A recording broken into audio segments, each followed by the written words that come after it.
Tujuan kita adalah memberikan dampak supaya teman-teman disabilitas yang pertama mendapatkan kesempatan, yang kedua teman-teman non disabilitas berhenti mendiskriminasi mereka. Kenapa? Karena mereka datang ke kafe gue dan ngelihat, wah gila baristanya jago-jago banget, gila pada juara barista nih, gue pajang semua piagamnya kan, kok mereka hebat.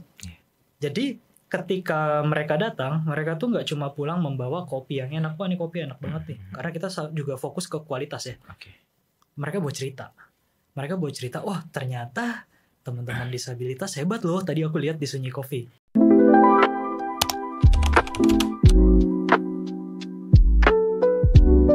Kejutan spesial Ramadan dari Muda Berdaya. Ikuti Ramadan giveaway yang pastinya seru banget dan dapatkan hadiah menariknya selama bulan Ramadan. Mau tahu info lebih lanjut? Pantengin terus Instagram dan YouTube Muda Berdaya untuk ikutan giveaway-nya. Jadi tunggu apa lagi? Ayo ikutan sekarang dan dapatkan kesempatan memenangkan hadiah-hadiah keren. Jangan lupa follow, like, dan subscribe ya. Oke teman-teman, jadi tema yang mau kita angkat hari ini lebih banyak itu akan berbicara mengenai social entrepreneurship dan juga bagaimana kita bisa mengerti mengenai kaum disabilitas di Indonesia gitu. Karena memang Mas Mario ini salah satu orang yang memang terjun langsung ya di dunia ini, yaitu social entrepreneurship dan juga kepedulian terhadap disabilitas itu sendiri. Oke Mas, mungkin kita akan ngobrol-ngobrol santai aja gitu ya. Dan juga di sini gue mau menggali kurang lebih gagasan-gagasan yang bisa Mas Mario hasilkan untuk bisa diserap sama teman-teman semua. Oke Mas, mungkin kita akan berbicara di awal itu mengenai bagaimana sih Mas Mario itu membangun Sunyi Coffee dan juga bagaimana Mas Mario mulai terjun di dunia social entrepreneurship ini. Jadi gini Mas, sebenarnya ya Mas ya, pertama ya yang mau gue tanya, apa sih sebenarnya arti dan tujuan bisnis buat lo itu sendiri? Oke, arti dan tujuan bisnis sih gila nih. Gue kayak pertanyaan lagi ketemu dosen. Oke ya, pertanyaan fundamental dulu ya. Betul. Tapi benar, pertanyaan ini yang banyak dilupakan jawabannya oleh banyak orang. Sebenarnya teori bisnis itu ada banyak ya, jurnalnya ada banyak. Tapi kalau gue ditanya bisnis itu artinya apa sih? Sebenarnya ya, kalau menurut gue bisnis itu artinya cuma satu. Solusi dari masalah. Lo haus, ini gue jualan minum. Lo sakit, ini gue ada obat, gue jualan. Ada solusi kan dari masalah yang ada kan. Kalau lu gak punya solusi, lu ngapain bisnis? Lu mau jual apa? Lu lagi stres, nih gue jualan tiket pesawat, gitu kan? Atau tiket pesawat kemahalan, oke, gue ada tiket main nih di mall. Solusinya itu yang penting. Dan ketika kita bikin bisnis, kita harus memiliki solusi. Tapi setiap orang pengen menyelesaikan masalah yang berbeda kan. Kalau tadi gue bicara tentang menyelesaikan masalah, dia haus, gue jualan minum. Dia bosen, gue jualan hiburan. Tapi ada juga nih masalah-masalah yang perlu kita selesaikan di luar dari kebutuhan-kebutuhan tersebut. Yaitu apa? Masalah sosial. Masalah sosial itu sendiri ya? Masalah sosial, solusinya apa? Banyak. Lo bisa lihat banyak banget kegiatan-kegiatan atau bisnis yang fokusnya menyelesaikan masalah-masalah sosial. Dan menurut gue, bisnis itu memang harus fokus tidak lebih dari keuntungan. Tapi kalau kata satu orang nih, Bapak John Elkington, people, planet, profit. Jadi lo ya bikin bisnis ya tentang cuan, cuan, 3C. Jadi harus ada imbasnya tadi ya ke people and planet. Betul, ya. Betul.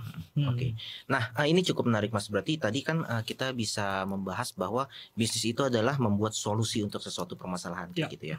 Dan yang kita tahu bahwa lu udah turun di Sunyi Coffee ini menghasilkan solusi kayak gitu ya. Mungkin untuk beberapa kaum kayak gitu. Nah, pertanyaan selanjutnya Mas, bagaimana sih trigger awalnya lu bisa menganggap ini adalah suatu keresahan lu yang harus diselesaikan dengan solusi Sunyi Coffee ini? Apa triggernya? Jadi gini bro, gue trigger ya sebenarnya gue punya passion. Ya passion semua orang beda. Tapi passion gue dulu di kemanusiaan. Dan ketika gue punya passion ini, ya gue merasa marah.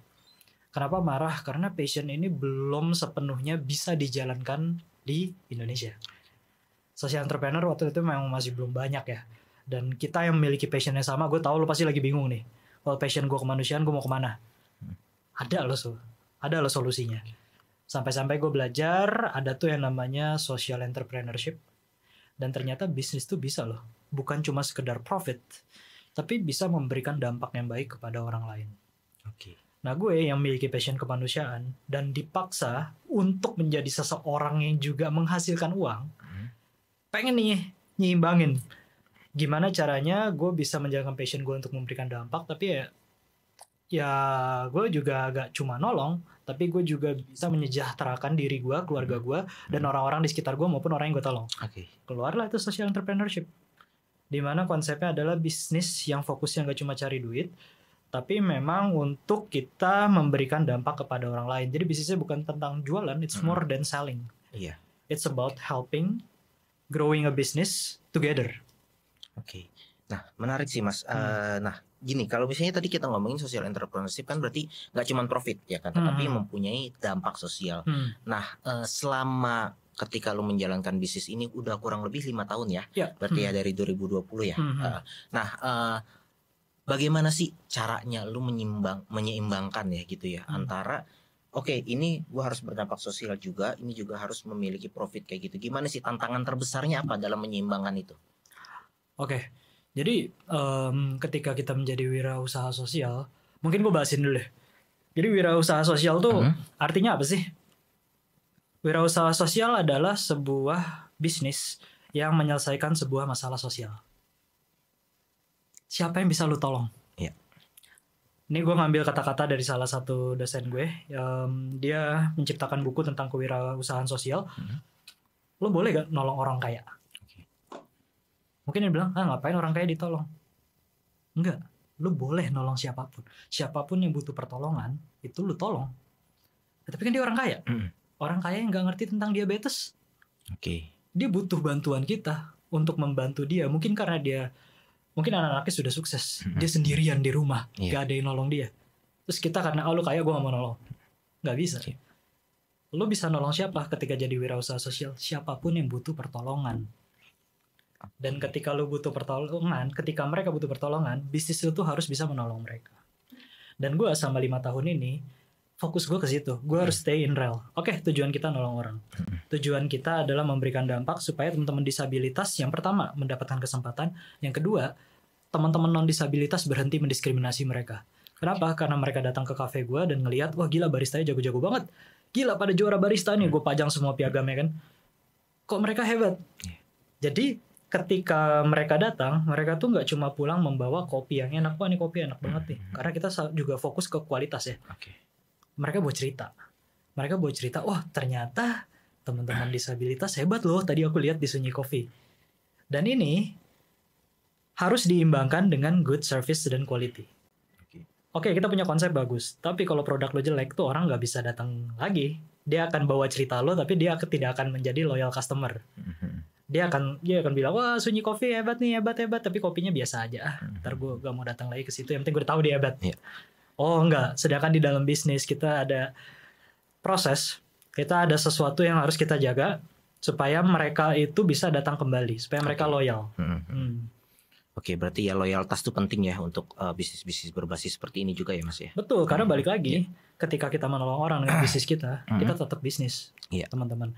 Jadi kita harus tetap menjaga kualitas kita supaya mereka tuh retention, datang kembali, support sama kita, fanatik sama kita. Gitu. Nah ini mungkin gue juga mau ngebahas masalah ya yang namanya bisnis ini kan butuh konsistensi juga gitu ya. Nah tadi kan lu bilang bagaimana kita bisa menyeimbangkan antara bisnis kita atau profit kita dengan juga dampak sosialnya seperti itu. Nah pernah nggak sih lu misalnya mungkin ada kepikiran kayak dalam perjalanan 5 tahun ini mungkin ya pasti kan up and down, naik turunnya, entah itu mungkin motivasi kita atau mungkin juga semangat kita, kepikiran kayak apakah gue lebih mendingan bisnisnya aja atau profitnya aja lah gitu. Yang penting ya cuan nih misalnya kayak gitu ya.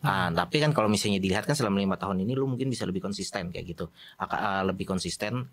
Tipsnya apa sih biasanya untuk menjaga konsistensi itu sendiri biar tetap seimbang? Jadi kunci utama sebenarnya di mentalitas CEO ya. CEO itu adalah orang founder dan CEO adalah orang yang memimpin perusahaan. Tugas mereka apa sih? Sebenarnya simple. Jaga supaya kereta tetap di rel. Jangan jadi berubah haluan. Kalau berubah haluan, pastikan itu karena sesuatu yang memang sudah dipikirkan matang-matang dan baik-baik untuk kebaikan bersama tanpa mengurangi menghancurkan fondasi yang sudah dibangun. Saya tahu pivot bisnis itu banyak terjadi. Yeah. Oke, yang tadi jadi restoran jadi kafe, yang tadi kafe jadi layanan lain. It's okay, saya ngerti. Yeah. Karena memang bisnis itu susah. Tapi pondasinya nggak boleh diubah. Kalau pondasi gue adalah untuk memberikan jembatan kepada dunia disabilitas dan non disabilitas, ya itu gue harus stay kuat di situ. Apapun terjadi. Jadi pilihannya kita harus punya mentalitas mending ubah atau bangkrut sekalian. Dan gue harus milih bangkrut sekalian daripada gue harus ngubah itu. Kalau memang teman-teman merasa kayak, oh kayaknya gue isu sosialnya gue belakangin dulu deh, lo mending bikin bisnis baru aja. Ya, nggak boleh lo lupain. Lo harus punya mentalitas kuat nih supaya stay on track dan jangan lupakan pondasi-pondasi sosialnya. Nah, tadi ngomongin mentalitas kan kadang-kadang berarti ya kita harus punya sebuah pertahanan mental itu kan cukup susah kadang-kadang dibangun ya Mas. Apalagi kalau misalnya dengan ada beberapa orang mungkin yang beranggapan bisnis sosial lu nih cuman topeng kasarnya gitu ya, topeng doang, sebenarnya di balik itu lu mungkin cari untung kayak gitu kan. Pasti ada anggapan-anggapan orang kayak gitu. Gimana lu nanggapinnya Mas dengan orang-orang yang seperti itu, yang melihat bahwa sebenarnya social entrepreneurship ini cuma sebatas topeng aja kayak gitu? Sebatas topeng aja. Iya. Ya kuncinya gampang sih, Transparansi. Lo kasih tahu apa yang lo lakuin, lo kasih tunjuk ke mereka semua. Biarkan seluruh customer atau klien lo tahu bahwa lo bener berbuat baik, tanpa harus lo menggembar-gemborkan lo adalah seorang malaikat. Jadi ini transparansi. Iya. Lo bayangin stakeholder dalam bisnis itu kan banyak ya. Customer juga termasuk stakeholder. Iya, betul. Ya udah, sebagai stakeholder lo kasih tahu. Nih loh, kita kayak gini.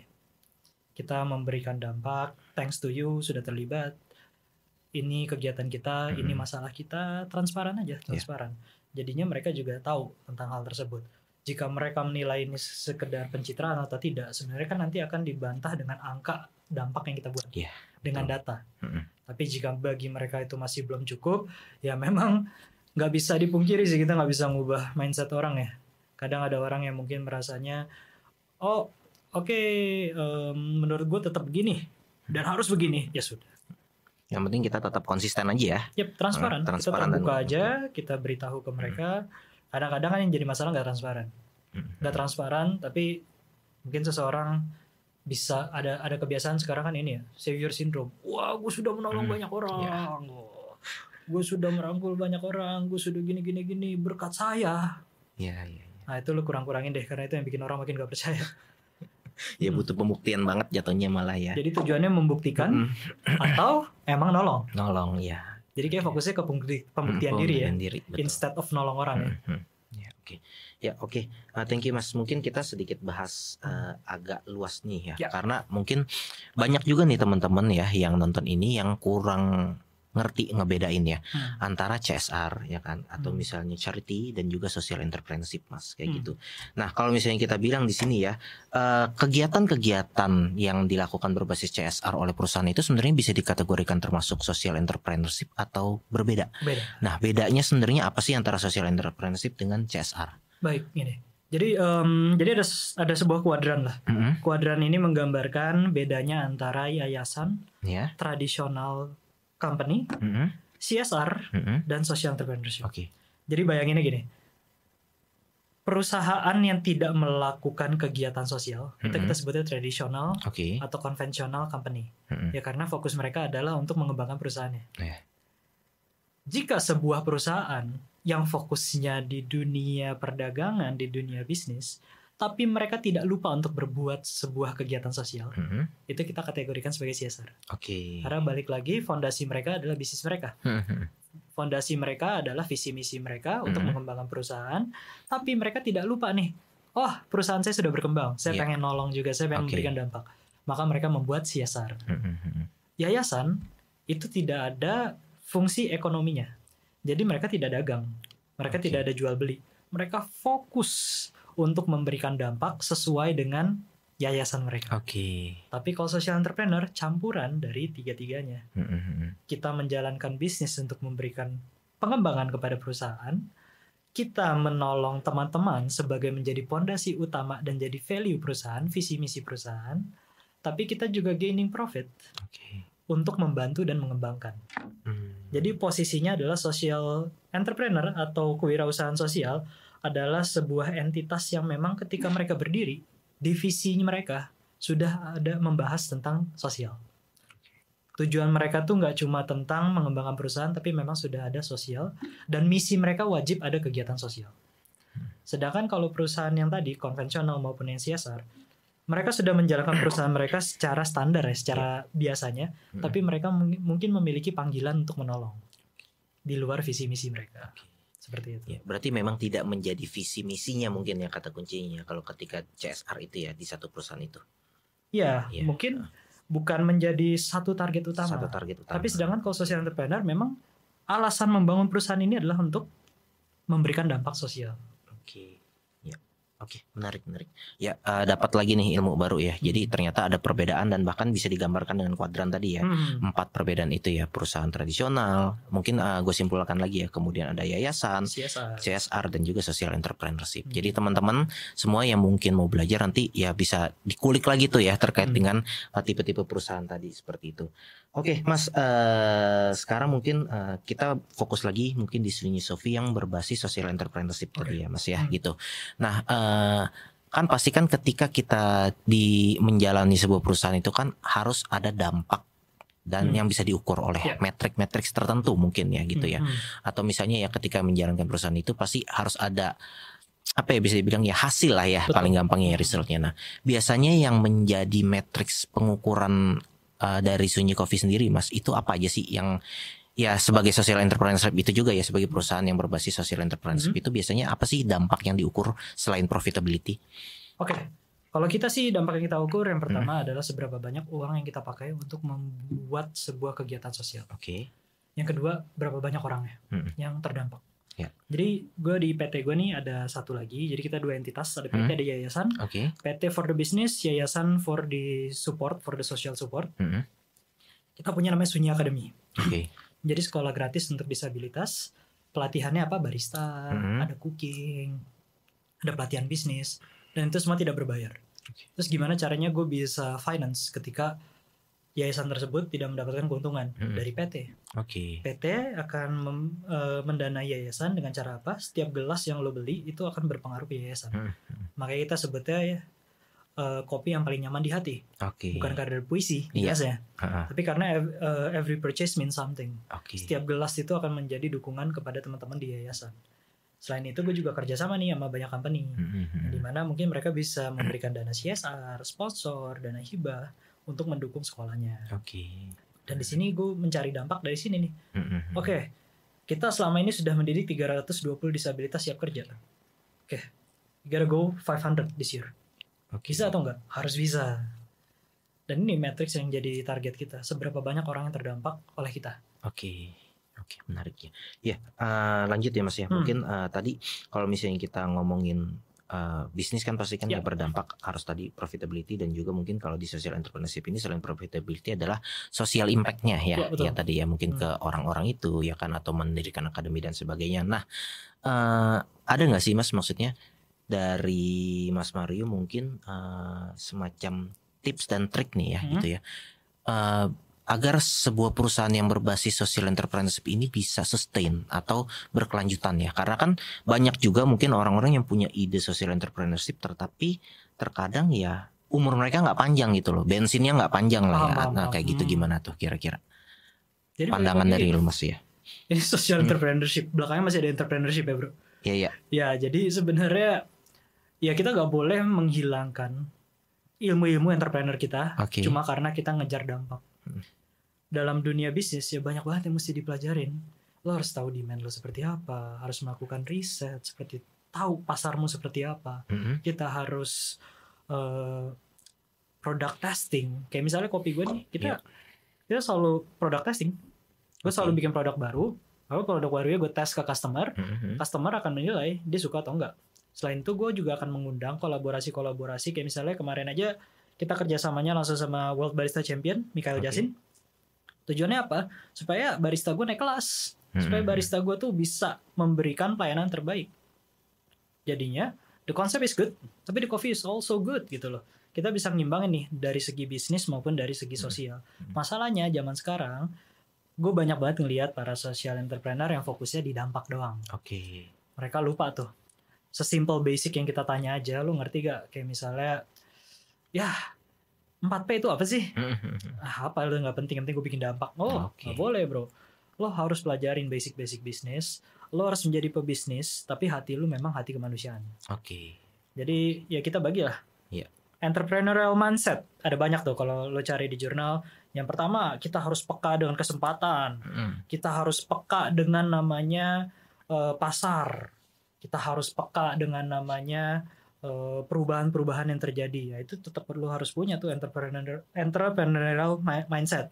Tapi tetap hati lo di kemanusiaan. Oke, menarik ya. Nah, tadi ya kalau misalnya kita ngomong berarti kan di sustainability itu bisa gue simpulkan mungkin tetap harus ada menjaga kualitas ya kan, inovasi dan sebagainya Mas ya.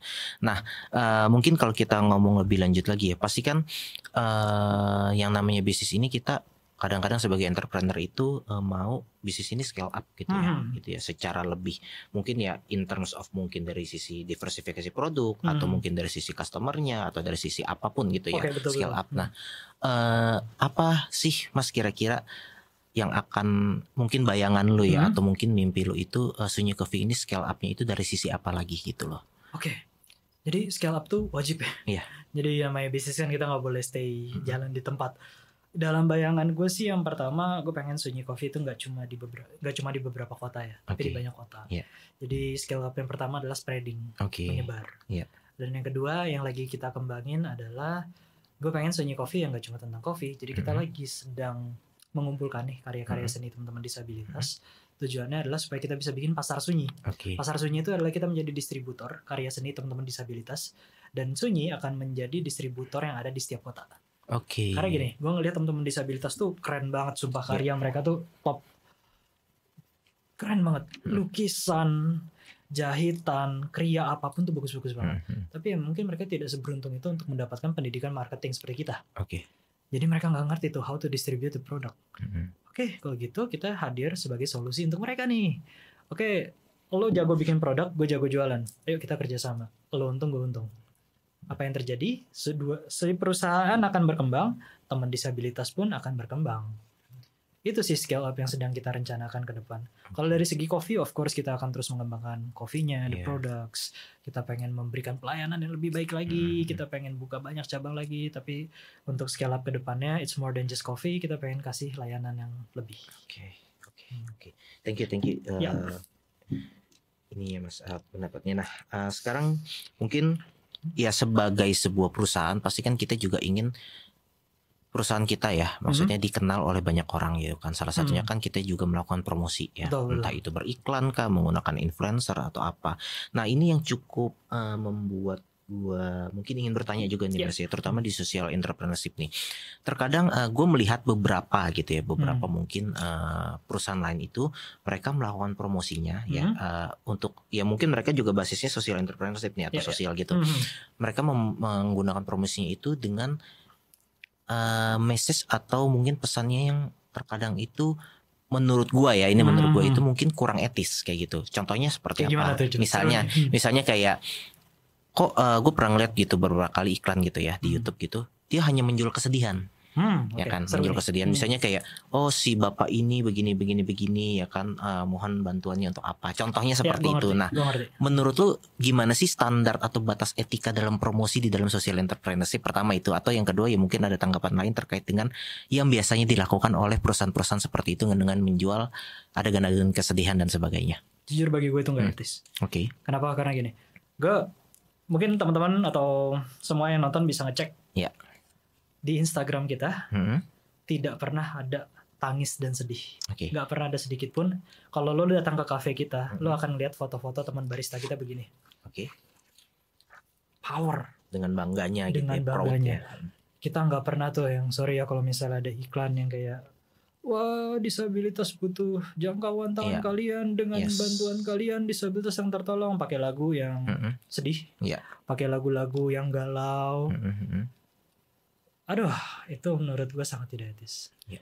Tapi memang balik lagi, gue nggak bisa menyalahkan karena mungkin ada orang yang tidak mengerti, dan mungkin itu adalah kebiasaan yang sudah terjadi sebelum-sebelumnya, jadi udah jadi culture ya mungkin ya. Jadi I don't blame, tapi sebaiknya diubah. Karena gini, di Sunyi Coffee kita tuh selalu mengangkat positifnya mereka. Contoh barista saya, Kapten Barista Razif namanya. Dia adalah pemimpin keluarga, tulang punggung keluarga, menjaga ibunya, tapi bisa menjadi kapten atau head branch di cafe gue. Ada barista gue namanya Monique. Dia model, dia berjuang, tapi dia juga seorang barista senior di tempat gue. Dan apakah ketika saya mengangkat cerita mereka lagi nangis? Enggak, mereka lagi gini. Siap melayani Anda. Power. Menarik. Karena memang yang harus kita angkat adalah positifnya mereka. Dan gue waktu buka Sunyi Coffee ini, dari awal tuh gue udah dikasih tahu sama mereka, Mas Mario, saya bukan pengemis. Saya nggak mau dibikin seakan-akan saya minta-minta. Saya butuhnya panggung. Saya butuhnya spotlight. Oke, siap. Saya tidak akan menjadikan kamu sebagai pengemis. Siap. Jadi kita sampai sekarang nggak pernah tuh ada sedih-sedihan, ada kayak misalnya, ayo ulurkan tangan kalian. Nggak akan. Dan yang kedua, lo bisa lihat nih nanti di Instagram, TikTok, semua sosial media gue tuh gak ada muka gue. Itu muka mereka. Karena mereka adalah star of the show. Mereka tuh yang hebat. Sekarang kalau ditanya, wih Sunyi Coffee sukses banget, Mario hebat nggak? Karena emang barista-barista gue hebat. Mereka yang ngasih ide ke gue, mereka tuh yang berjuang, mereka yang ngelayani customer yang baik. Gue cuma manusia beruntung yang kebetulan punya idenya. Tapi mereka yang hebat. Dan gue tidak akan pernah mengambil spotlight mereka, supaya teman-teman ini nih, mereka yang menjadi star of the show. Dan itu adalah kewajiban dari Sunyi Coffee. Kalau kita ngundang influencer, kalau kita ngundang kolaborator apapun itu pasti yang kami melibatkan mereka. Dan mereka akan menjadi star of the show. Even bukan influencer ya. Oke, menarik Mas ya. Iya, berarti kalau kayak gitu Mas, mungkin pertanyaan penutup ya sebelum kita nanti masuk ke sesi selanjutnya gitu, pertanyaan lain. Menurut lu sendiri berarti kira-kira ya untuk orang-orang nih yang mau belajar social entrepreneurship ya, ketika mereka mau menjalankan bisnis ini dan melakukan promosi, apa yang lebih cocok untuk ditampilkan? Apa yang cocok ditampilkan? Iya. Mungkin langkah pertama adalah lu terjun dulu ke lapangan bro. Lu ketemu sama orang-orang yang mau lu berikan dampak. Contoh, lu mau ngurusin banjir di daerah lu. Yaudah, lu ketemu sama korban banjir ya. Lu tanya mereka butuh apa. Lu tanya kira-kira lu sebagai orang yang tiba-tiba datang nih bisa berperan sebagai apa. Dari situ lu akan dapat banyak insight. Lu bakal dapat banyak insight dan di situ gue yakin lu bakal nemuin hal-hal yang kayak oke, gue gak boleh savior syndrome. Instead of gue membanggakan diri gue nolong, gue lebih baik nolong mereka supaya mereka dapat job. Nah, jadi sebenarnya yang pertama terjun dulu ke lapangan. Jadi kita harus tahu nih, ada simpati, ada empati. Simpati is a feeling, ya. Kita sharing, kita merasakan apa yang mereka rasakan. Tapi kalau empati, sharing the feeling. Bukan cuma merasakan, kita jadi masuk ke sepatu mereka. Kita take action di sana. Jangan cuma merasa kasihan, tapi kita harus terjun dan menjadi mereka. Supaya kita tahu mereka merasakan apa. Tantangan terbesarnya apa tuh Mas ketika kita harus berempati ya biasanya, terutama sebagai entrepreneur ya gitu ya. Kadang-kadang kan mungkin ya kita mungkin kayak merasa ya agak awkward, mungkin agak awam dan sebagainya. Tantangan terbesarnya apa tuh ketika kita harus merasakan empati atau ya berdiri di sepatu mereka lah ya kayak gitu ya. Tantangan terbesar menurut gue yang pertama ego lu sendiri sih. Ego lu gede banget men. Kita manusia, ego kita gede. Dan untuk ngelawan ego itu sendiri aja susah. Dan ketika kita punya ego yang tinggi, mau empati aja males. Itu dulu sih. Karena memang tantangan awal itu. Dan ketika kita sudah bisa mengatur atau manage ego kita masuk ke dunia mereka. Nah disitulah mungkin potensi-potensi dalam diri akan muncul tuh. Kita gak pernah tahu karena selama ini kita selalu menangin ego. Kita gak pernah tahu ternyata wah leadership skill kita tinggi loh. Tapi karena kita terlalu gengsi selama ini, mungkin kita memilih untuk tidak berempati sama orang lain. Padahal ternyata we can lead, we can help. Itu sih kendalanya. Karena ego tuh banyak bro, kayak seakan-akan besok aja lah, capek gue. Kerja gue, pentingan kerja. Fokus ini dulu deh, yang lain dulu deh. Aduh gue males turun, gitu-gitu. Nah, itu lu lawan dulu ego lu. Nanti mungkin akan muncul hal-hal positif dalam diri lo, itu sih. Oke, Mas, mau minum dulu silakan. Boleh, thank you. Ya, biar kita seru ya. Isi lagi ya.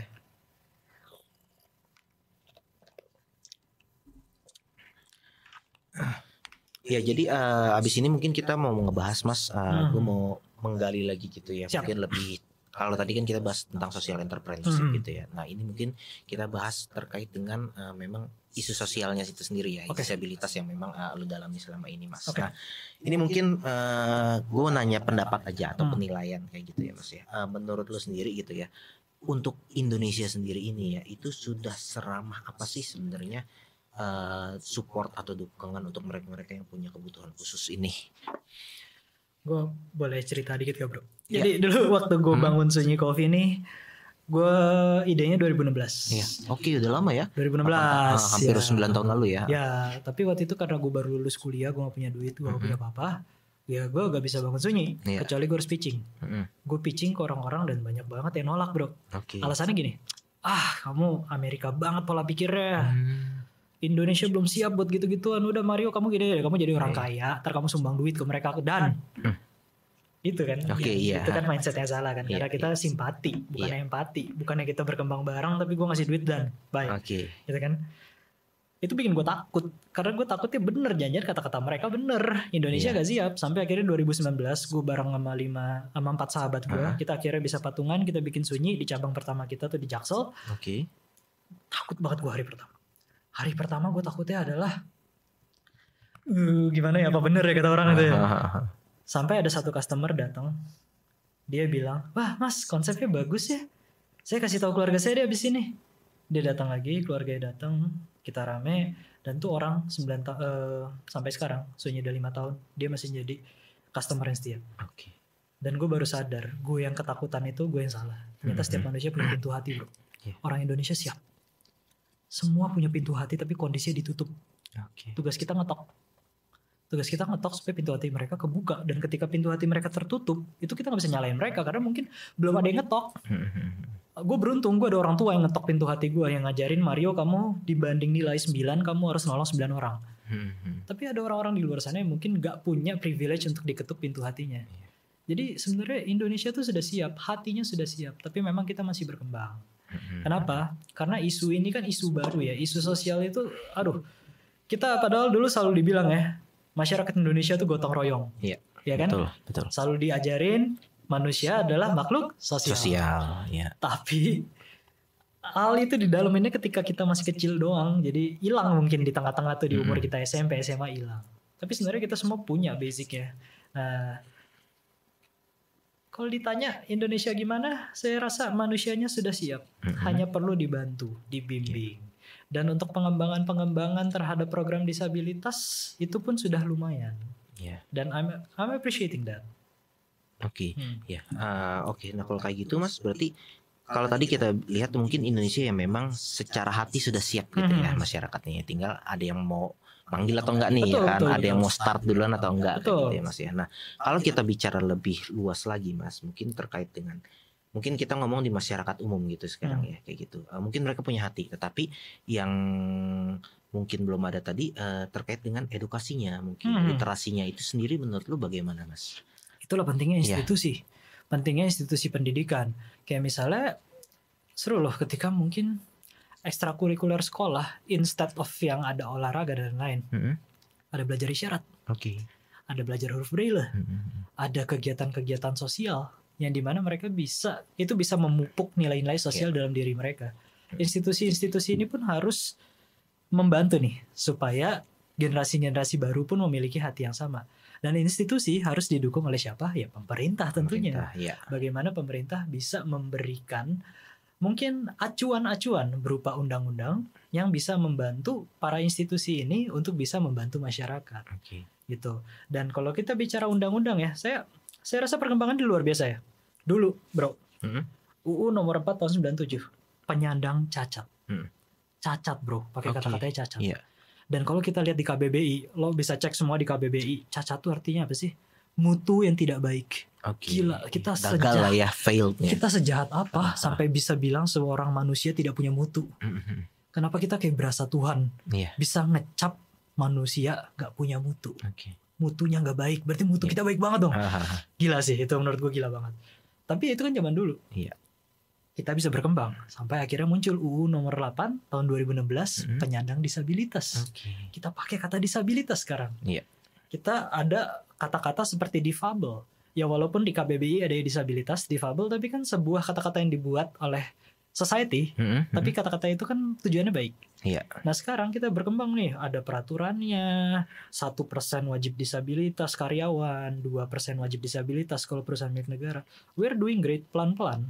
Jadi nggak bisa tuh kita yang langsung Indonesia betul. inklusif. Iya. Lambat, Oke. jujur geraknya lambat. Iya. Tapi better, karena yang penting ada perubahan. Oke. Nah, kalau misalnya kita mau melihat mungkin semacam benchmarknya gitu ya, Mas. Kira-kira negara yang nggak usah jauh-jauh lah ya, kayak Eropa atau Amerika, Asia deh, yang kira-kira udah bisa memulai lebih dari Indonesia siapa? Secara Banyak. disabilitas ini. Banyak. Singapura. Dan itu prosesnya lama mereka juga biasanya. Gue jujur ketika bilang prosesnya lama atau enggak, memang ada yang lama, ada yang cepat. Iya. Karena depends ya. Mungkin Singapura karena negara yang tidak terlalu besar, mungkin jadinya cepat. Oke. Tapi ada negara-negara yang mirip seperti Indonesia, kayak Malaysia gitu, Iya. ya mereka pun sedang berkembang. Oke. Kalau kita bicara Eropa atau kita bicara Amerika, udah maju sekali. Iya, udah maju. Bahkan di universitas disabilitas pun diterima. Bahkan ada juru bahasa isyarat di kelas. Wah, keren banget. Jadi mereka bisa punya gelar yang sama dengan kita. Oke. Mereka bisa dapat pendidikan yang sama dengan Iya, kita. iya. Tapi ya begitu, karena mungkin perkembangan beda-beda ya. Kayak kalau ada orang yang bilang kayak, kenapa sih dia sukses duluan, gue enggak? Ya karena orang kan speednya beda-beda ya. Iya. Sama mungkin takdirnya beda-beda ya. Iya. Jadi ya gue nggak bisa nyalahin. Banyak faktor X-nya juga ya mungkin ya. XYZ. Nah, Iya, XYZ. banyak. Iya. Betul. Oke. Iya, Mas, tadi mungkin kalau misalnya kita ngelihat di beberapa negara itu ya tadi penyandang disabilitas ini sudah diperlakukan mungkin setara kali ya, Iya, gitu betul. ya gitu. Nah, ini ada mungkin ada pertanyaan gue yang cukup mungkin penasaran juga sih Mas, kayak gitu. Misalnya kalau kita misalnya ngelihat ya penyandang disabilitas itu sebenarnya perlakuan masyarakat itu ke mereka itu harusnya setara atau harus diperlakukan secara khusus atau berbeda. Nah, in terms maksudnya kayak gini. Mungkin apakah dari sisi kewajibannya, hukumnya dan sebagainya. Nah, menurut lu kayak gimana harusnya? Oke. Jadi balik lagi karena gini, gue non disabilitas. Iya. Gue adalah manusia beruntung yang dapat indera lengkap. Dan gue berusaha empati sama teman disabilitas dengan cara gue ngobrol sama mereka. Iya. Dan mereka tuh cerita. Mereka cerita bahwa sebenarnya apa yang mereka harapkan itu setara tuh hak. Setara itu hak, oke. Ketika mereka dapat hak yang sama, otomatis mereka akan mendapatkan kewajiban yang sama. Iya. Dan ketika mereka mendapatkan kewajiban yang sama, mereka itu berharap mungkin semua orang atau semua perusahaan atau semua sekolah itu bisa memberikan juga fasilitas yang setara untuk mereka. Oke. Jadi gini, kalau kita bicara setara ya, Iya. gue bayar tiket pesawat, gue dapat pelayanan untuk di airport. And then salah satu pelayanan di airport adalah gue dapat informasi suara. Iya. Mereka bayar hal yang sama, tiketnya Oke. sama. Iya. Tapi kenapa mereka tidak mendapatkan pelayanan suara itu? Kenapa? Oke. Karena mereka disabilitas. Dan supaya setara, mereka harus dapat pelayanan layar.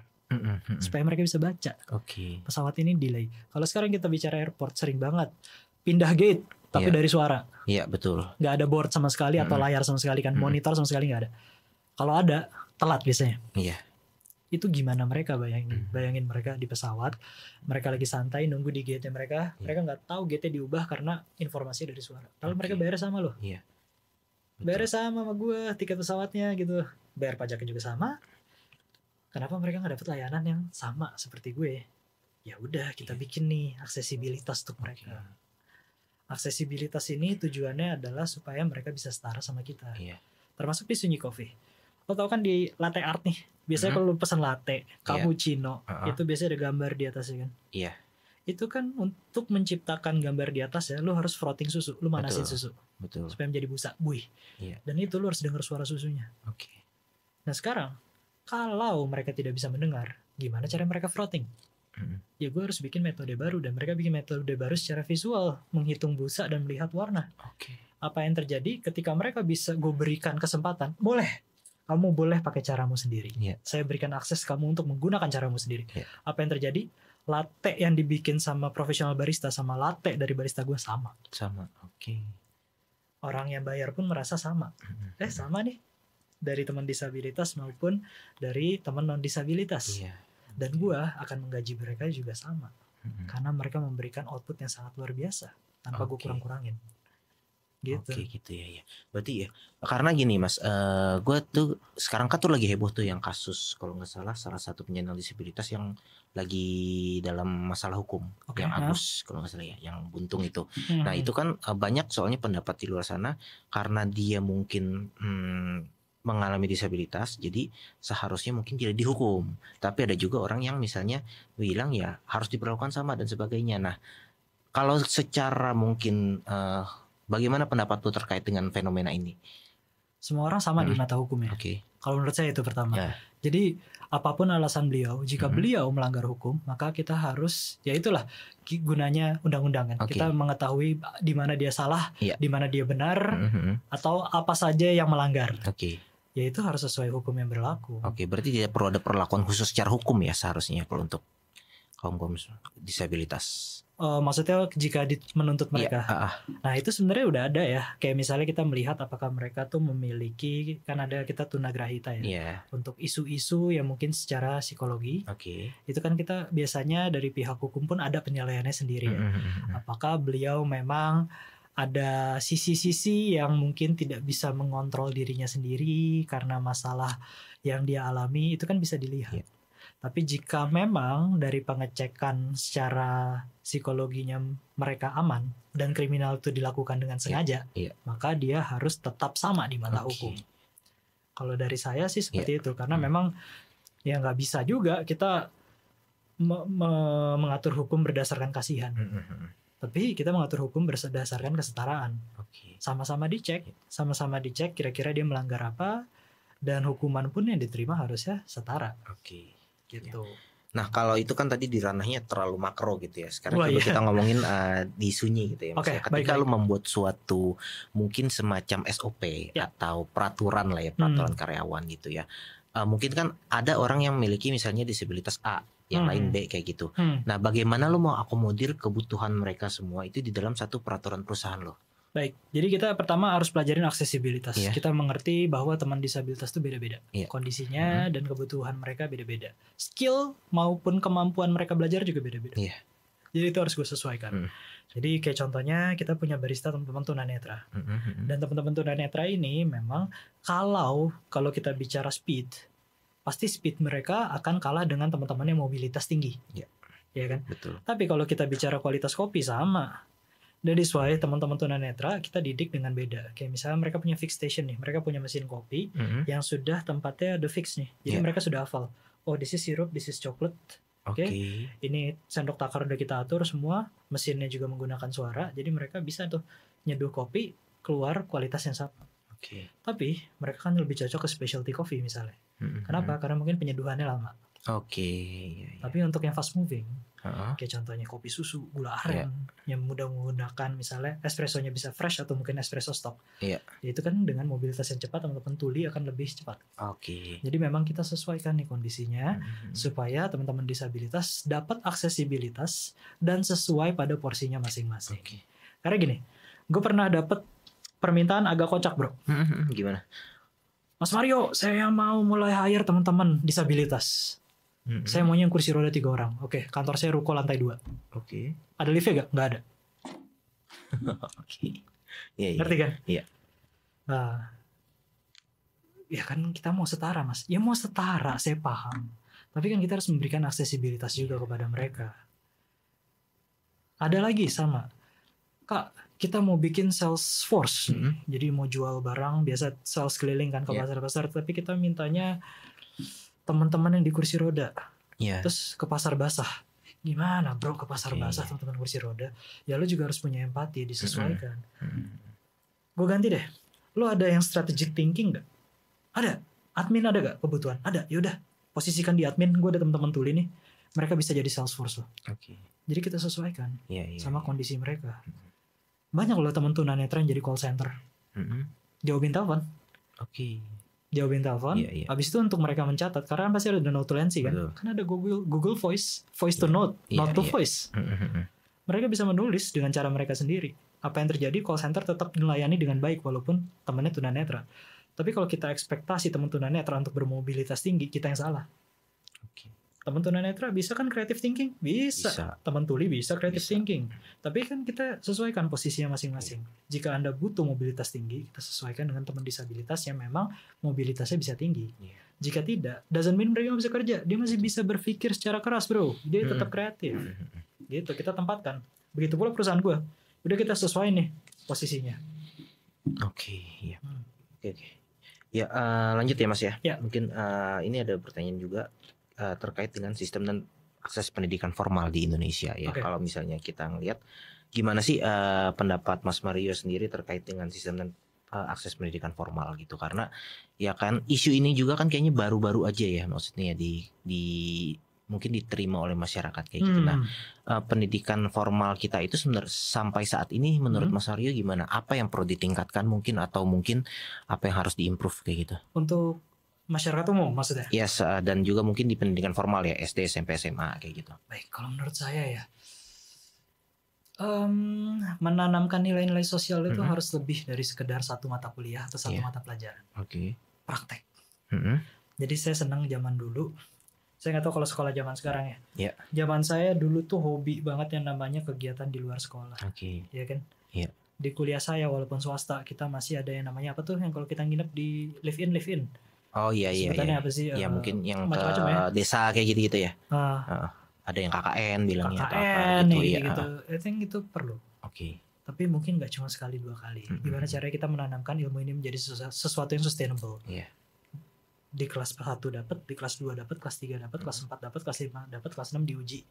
Masuk ke SMP kelas 1 dia akan dapat introduction, intermediate, kelas 3-nya diuji. Terus SMA juga sama. Karena kan kadang-kadang SD 1 pelajaran, SMP 1 pelajaran, SMA 1 pelajaran. I think we need more than that. Karena balik lagi, nanamin nilai kan nggak bisa cepat ya bro. Benar. Kita harus yang namanya pelan-pelan bertahap. Sisanya sih ya pendidikan di Indonesia luar biasa sih, hebat sih. Tapi ya mungkin kurangnya gitu.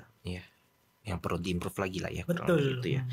Nah, karena gini Mas, mungkin gue pengalaman pribadi nih ya. Zaman dulu itu gue punya teman yang juga penyandang disabilitas seperti itu. Nah, dia itu akhirnya di homeschooling kan, gitu, karena memang di sekolah tidak bisa menyediakan aksesnya. Nah, pendapat lu sendiri dengan konsep homeschooling ini, apakah masih relevan gitu ya untuk kedepannya, atau memang ya udah sebenarnya diinklusifkan aja gitu di sekolah umum? Baik, homeschooling tuh sebenarnya ya namanya edukasi nggak pernah salah ya bro ya. Tapi mungkin ketika dia homeschooling kan mungkin antara dia satu murid bersama satu guru, atau mungkin grup kecil 3-4 orang, 5 orang gitu kan. Ya mungkin salah satu yang ketinggalan dari mereka ya di proses sosialnya itu kan. Bagaimana mereka bisa membentuk persahabatan, membentuk perasaan. Oh, setiap orang punya sifat beda-beda, kemampuan beda-beda, itu kan yang mungkin jadi kendala kan. Jadi mungkin homeschooling itu tidak pernah salah. Tapi harapan saya sekolah bisa lebih inklusif sih. Saya tahu itu berat. Saya tahu itu akan, wah budgetnya gede banget Mas Mario, jangan asal ngomong. I know, it is. Budgetnya berat, effortnya luar biasa. Tapi kalau kita nggak mulai, kapan lagi? Harapannya sih bisa gitu ya. Tapi ya memang kendala berikutnya akan muncul nih. Saya yakin ketika teman-teman disabilitas masuk ke sekolah umum yang isi non-disabilitas, bullying. Itu ya. Itulah ada effort lagi dari para guru dan para orang tua untuk mendidik calon-calon bully ini supaya tidak menjadi bully.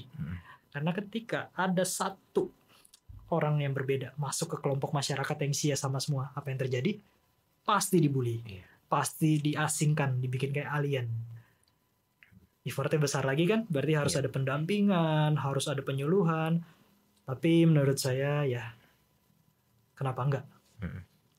Iya sih. Ya jadi memang kalau kita ngomongin terkait dengan disabilitas ini, kita juga bisa menyentuh berbagai aspek ya tadi, mulai dari pendidikan, kesehatan, juga mungkin ketenaga kerjaan dan sebagainya gitu Mas. Nah paling ya gue mau nanya sedikit Mas, menurut lu ya Mas ya, kira-kira ya kebijakan atau peraturan apa sih yang mungkin harusnya sudah ada tapi mungkin belum dilaksanakan oleh pemerintah terkait dengan ya bagaimana kita mengakomodasi kaum disabilitas ini? Baik. Sebenarnya sih ada ya. Jadi sebenarnya ketika negara ini dibangun, ya pasti sudah belajar banyak ya. Oke. Jadi sebenarnya peraturan terhadap disabilitas tuh ada semua, tapi kan lebih karena eksekusinya. Saya berharap untuk inklusif dan aksesibilitas di seluruh transportasi umum dan di setiap kota itu wajib ada. Oke. Karena balik lagi, ya jujur aja nih, seberapa sering kita lihat, lo tahu kan yang jalur bantu kuning tuh, garis-garis, habis dari titik-titik itu kan, yang di trotoar itu ya banyak guiding ya. block kan, guiding block tujuannya untuk teman tunanetra supaya dia menggunakan sticknya untuk menganalisa adakah titik atau garis lurus supaya mereka menjadi navigasi mereka berjalan. Iya, betul. Kalau malam kan jadi nasi uduk bro. Iya, betul. Kalau malam jadi pecel lele. Iya. Kalau nggak pecel lele parkiran. Iya. Atau ada yang terjadi. Jalan got masuk ke dalam. Gue pernah punya teman yang dia jatuh ke peron kereta. Cuma karena stasiunnya tidak ada penghalang. Oke. Siapa yang salah? Bahaya banget ya. Siapa yang salah? Dan waktu teman-teman gue marah, untungnya pihak stasiun minta maaf. Iya, kami yang salah. Segera kita perbaiki. Oke. Apa yang terjadi diperbaiki. Tapi kan kasus dulu. Iya.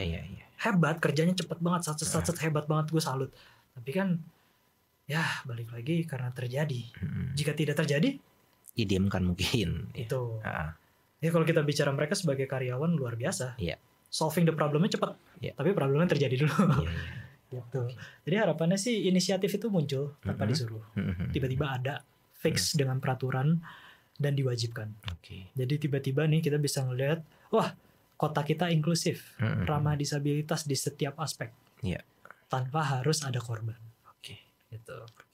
Oke, menarik banget. Ya oke, Mas Mario ya mungkin kayaknya waktu kita udah cukup panjang ya, tapi nggak kerasa ya karena kita ngobrol-ngobrol kayak gini ya dan Seru sih. gagasannya gitu Mas. Iya. Mungkin ada beberapa permintaan atau request gue terakhir nih Mas. Oke, Mas sikat. Mario. Coba. Pertama mungkin Mas melihat lu saat ini sudah menjadi seorang social entrepreneur dan juga punya mungkin tadi ya concern terhadap kaum disabilitas ya. Mungkin gini, kalau misalnya kita mau sedikit refleksi gitu ya. Kalau misalnya lu mau berbicara dengan diri lu sendiri 10 tahun yang lalu atau 15 tahun yang lalu, apa yang akan lu katakan kepada diri lu? Ya. Oke. Jadi gue agak yang pertama, I'm so proud of you. Oke. Karena sudah membiarkan saya hidup sampai sekarang. Jadi ya saya bisa berbuat sesuatu, Mario Gultom bisa jadi sesuatu lah walaupun belum seberapa. Ya senang, thank you kepada diri saya 15 tahun lalu. Apapun yang sedang dia lakukan, thank you. Yeah. Tapi saya akan bilang ke dia, jadilah lebih berani daripada saya. Karena memang ketika saya muda, banyak banget keputusan yang saya tidak ambil karena saya takut. Oke. Karena saya merasa resiko tuh ada dan resiko itu padahal mungkin cuma imajinasi. Jadi ya saya telat. Saya merasa telat banget. Banyak keputusan hidup saya yang saya merasa telat aturan dari dulu. Dan kalau bisa itu saya sampaikan ke dia, saya sampaikan. So mungkin teman-teman juga ya, ambil keputusan lah dengan berani. Resiko itu adalah bagian dari hidup. Selama kita bisa manage, why not? Oke, thank you banget Mas Mario. Nah satu lagi nih ya, ini mungkin lebih spesifik ke teman-teman ya, teman-teman yang mau memulai usaha social entrepreneurship ya. Kira-kira ada sedikit pesan nggak untuk teman-teman ini ketika mereka mau memulai usaha social entrepreneurship ini? Oke, pesan ya. Iya.